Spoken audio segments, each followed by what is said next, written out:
Hey guys, how's it going? Welcome back to my channel. Today we're going to take a look at a final table spot. This was a hand that was sent to me this week, and I thought that it was a really interesting one to go through because, well, let me show you the hand and I'll explain why I think it's really interesting. Here you can see then hero is the chip leader, final table, and the small blind goes for the raise. The small blind is the player that's second in chips. Hero, as I said, is the chip leader, and you can see all the other stacks around the table. We've got 27, 29, 14, and around 25. Hero goes for a huge 3-bet. I think this 3-bet is way too big here. You don't need to go to 4x. I think 3x is going to be absolutely fine here. But I guess then you do almost force the small blind to play, jam or call. It's not like he can make a small 4-bet in this spot. Small blind does go for the jam, and at this point I'm thinking, this is just not a nice spot now. You might be thinking, we've got pocket queens, blind versus blind, why are we not thrilled to get this in? Well, the key thing here is that we're playing against the guy in second, and we don't really want to play a massive pot here. So I actually think the mistake in this hand comes from this spot here. We face the raise from the small blind.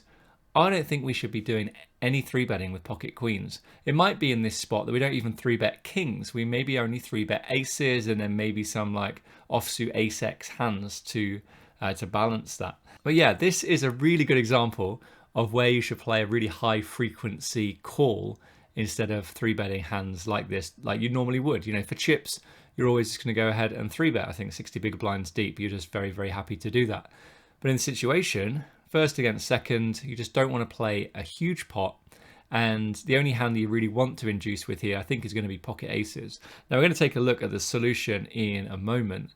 But if you think about it, do we think that the small blind is going to rip here with, say, pocket jacks or pocket tens? And I think the answer is no. I think they're going to flat those hands. But we'll have a look at that in the solver in a moment. But the key thing, when it's first against second in chips, you don't want to play a massive pot.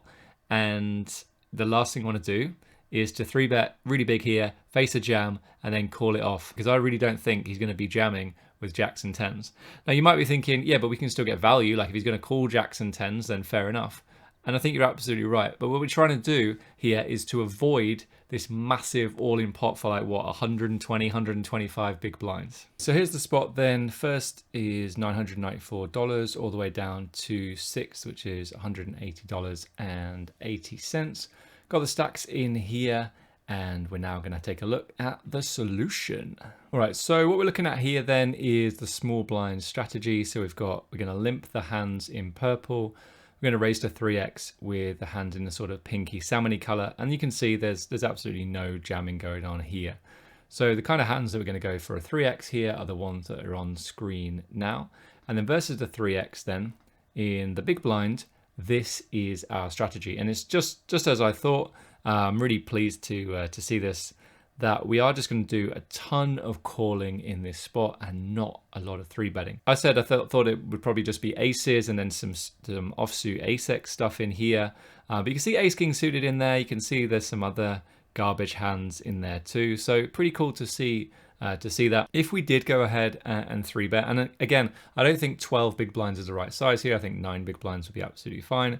When we do go to 12 big blinds, then the small blind strategy is going to look like this. So calling the hands in purple and jamming the hands in this sort of pinky salmony color. So if they do then jam, ace king, aces, and then some suited aces, you might think, yep, queen's probably going to be, maybe it's okay because you've got all of these hands that we're ahead of. It's only aces that we're really worried about. So if that is the case, this is our calling range, and you can see that kings is not really loving it. You look at the EV, then you can see that ace king off, and ace king suited and aces are the hands we want to call with, and then every other hand is going to be losing money. So pocket queens here is going to be losing call, and I think that this really just shows you the importance of just flatting in this spot. Because if we can actually go to the end of the hand and say, right, which hands can we actually induce with? Which hands can we 3-bet call with? And it is just, say, aces and ace king suited. Then that means that we can't 3-bet kings and queens because we end up 3-betting them and then folding when we get jammed on. So instead of doing that, we're actually just going to go ahead and call with those hands instead. All right, so going back to the hand then, we see a 3x, a 3-bet to 12 big blinds. The small blind does jam and hero does make the call. As we saw, it's a losing call in this spot. Board runs out just like this. Small blind has ace king, and all of a sudden hero goes from being the chip leader to having 4.5 big blinds, still with 6 players left. So I think the key takeaways from this hand are that when you're first in chips and you're playing against second in chips, neither of you really wants to play a huge pot in this spot.